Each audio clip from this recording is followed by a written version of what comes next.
Olá, sejam bem-vindos a mais um vídeo a respeito aqui do curso sobre os juizados especiais criminais. No vídeo de hoje, nós temos como objeto de estudo o artigo 65, caput, da Lei 9.099 de 1995. Lembrando que aqui nós fazemos o estudo artigo por artigo, dispositivo por dispositivo. E hoje, então, como ressaltado, estudaremos o caput do artigo 65. Vamos a ele, vamos à leitura do dispositivo legal. Disciplina o artigo 65 o seguinte: os atos processuais serão válidos sempre que preencherem as finalidades para as quais foram realizados, atendidos os critérios indicados no artigo 62 desta lei.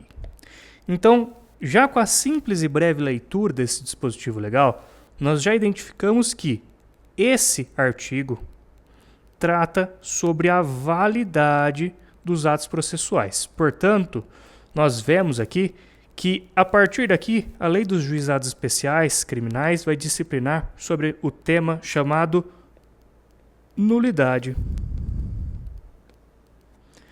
Certo? Então, a questão é quando os atos processuais são válidos e quando eles são nulos.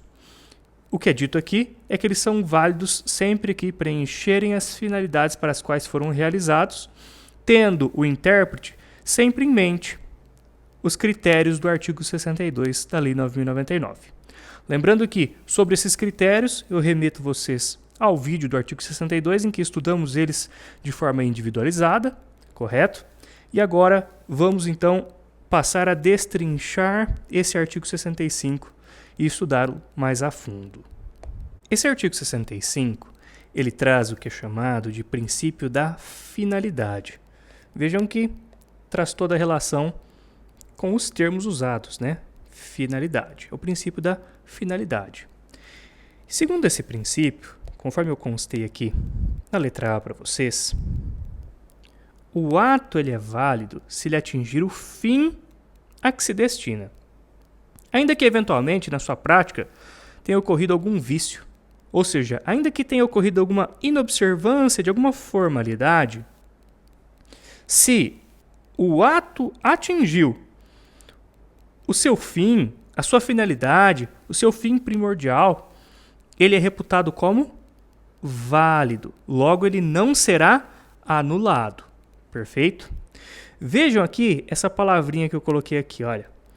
Mesmo que haja inobservância de alguma formalidade. Por que eu peço que vocês se atentem para isso? Porque vocês veem aqui, a última cor que eu coloquei, esse azul mais claro, diz assim, ó, atendidos os critérios indicados no artigo 62 desta lei. Vocês se recordam que entre os critérios do artigo 62 está o critério da informalidade? Veja que, no fim das contas, tudo está relacionado, né? No fim das contas, esses princípios fundamentais e norteadores do artigo 62, eles se disseminam por toda a Lei 9.099 e disciplinam as regras do juizado especial. Esse artigo aqui, ao disciplinar o princípio da finalidade e ao estabelecer que os atos processuais são válidos, ou seja, eles não serão anulados, se o ato preencher sua finalidade, ele está também privilegiando, ele está dando valor aqui ao critério da informalidade. Mesmo que haja inobservância de alguma formalidade, se o fim fundamental para o qual aquele ato foi praticado ele for atingido, não há motivo para se reconhecer qualquer nulidade. O ato é válido, ok? Olha o que eu constei aqui na letra B para vocês, pessoal. Constei que o ato processual ele não é um fim em si mesmo. Ora, exatamente por ele não ser um fim em si mesmo, é que, mesmo que ele tiver algum vício externo, algum problema de formalidade, se ele atinge o seu fim fundamental, se ele atinge a sua finalidade, ele tem que ser reputado como válido. Eu constei aqui na letra C para vocês o seguinte também, que a anulação ela gera demora na prestação jurisdicional. E se ela gera demora, ela automaticamente fere os princípios, também chamados de critérios, da celeridade e da economia processual, que estão previstos no artigo 62. Então, notem, pessoal, que essa tentativa também de garantir validade aos atos processuais, evitando nulidades injustificadas, preserva o critério da celeridade e o critério da economia processual, certo? Porque se eu anulo o processo, se eu anulo o ato processual, eu preciso praticar de novo. E se eu preciso praticar de novo, eu estou perdendo a agilidade, velocidade, eu estou ferindo a celeridade. E se eu estou tendo que praticar novamente, eu também estou ferindo a economia processual, porque se eu podia ter resolvido tudo em um ato só, agora eu vou ter que praticar mais um para poder atingir o mesmo objetivo. Isso se eu anular o ato, ok? Mas se eu preservo a validade dele, se eu não anulo, isso faz com que eu tenha mais celeridade e que eu atenda o princípio da economia processual.